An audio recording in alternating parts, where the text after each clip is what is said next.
welcome to the Intel Brief, your daily intelligence briefing on global geopolitics.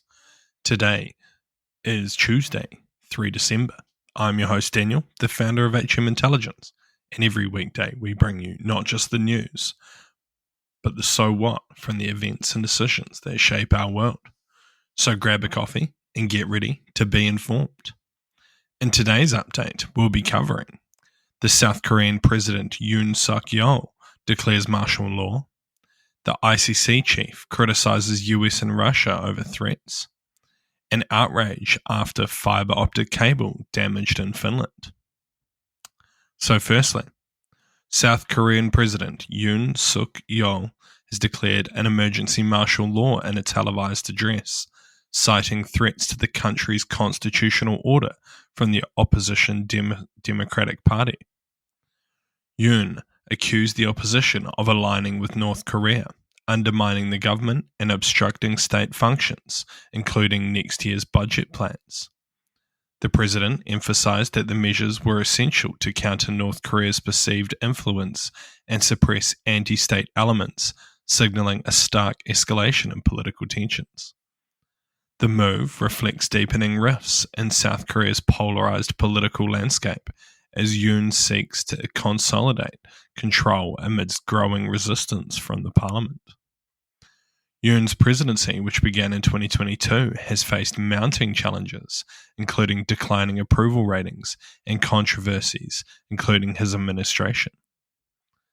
Opposition leaders have criticized Yoon for resisting independent investigations into allegations of misconduct by his wife and other senior officials, further intensifying the political discord.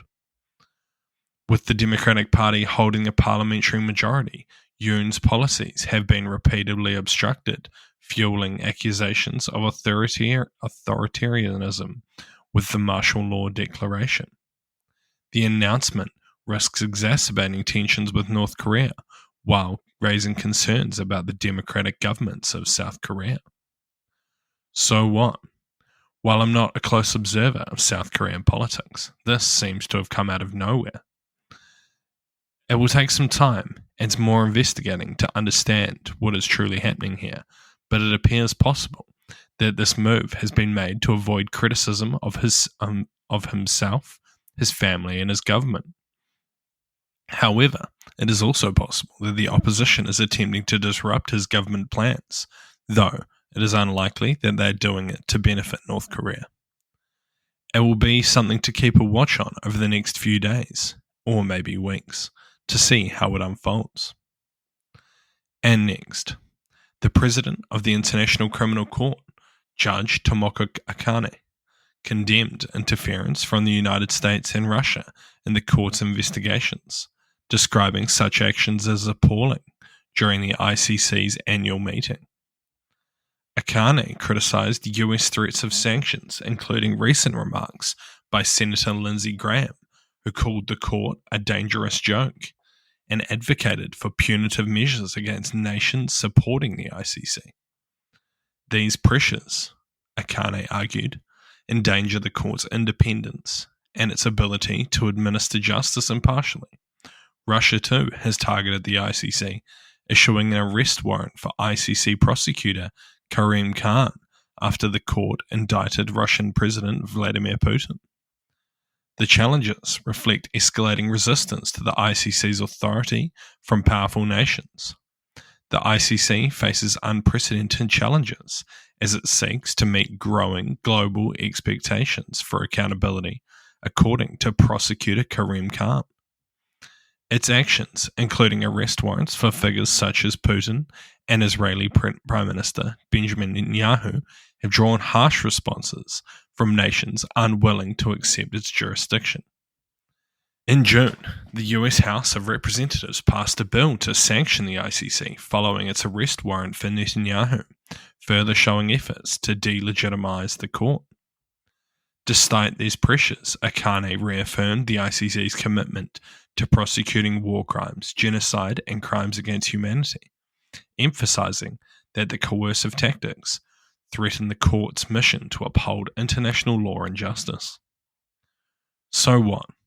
While I agree that it is negative that such powerful countries have disregarded the court's decisions, the ICC would possibly fare better if they were more selective with their cases. As an example, why is it that Kim Jong-un has never been criticised by the ICC? Why are there not more cases against African warlords who use child soldiers?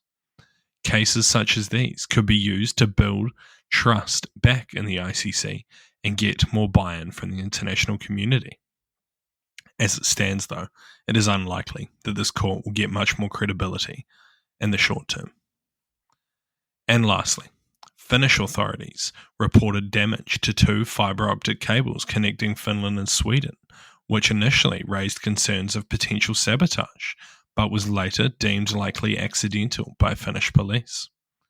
The cables, operated by Global Connect, were damaged in 2 locations in southern Finland, and it's disrupted services for thousands of customers. Finnish Transport and Communications Minister initially highlighted the seriousness of the situation, and Swedish Civil Defence Minister mentioned sabotage as a possibility. However, Finnish police stated that there was no evidence of criminal activity and that the cables were promptly repaired. The incident follows recent high-profile breaches of undersea fibre optic cables in the Baltic Sea, which heightened suspicion of sabotage due to their strategic significance. These breaches occurred in November 2024 in a region tied to a previous security concern such as Nord Stream pipeline explosions in 2022. NATO's nations bordering the Baltic Sea have expressed concerns over potential threats to civil infrastructure. So what? Despite police publicly saying that there was no evidence of sabotage, it is possible that this was just a way of keeping things quiet and everybody calm. Though it is also possible that these wires were severed due to weather or an accident. Sadly, we may never know the truth, much like everything that happens in the grey zone. Thank you for listening to the Intel Brief, your daily intelligence briefing on global geopolitics, brought to you by HM Intelligence. If you want to support the podcast, tell your friends to help them stay informed, and leave us a 5-star review. Or if you want to learn more about intelligence, why not take one of our courses? They're all online, self-paced and affordable. Thank you for listening. I've been your host Daniel, and I'll see you next time.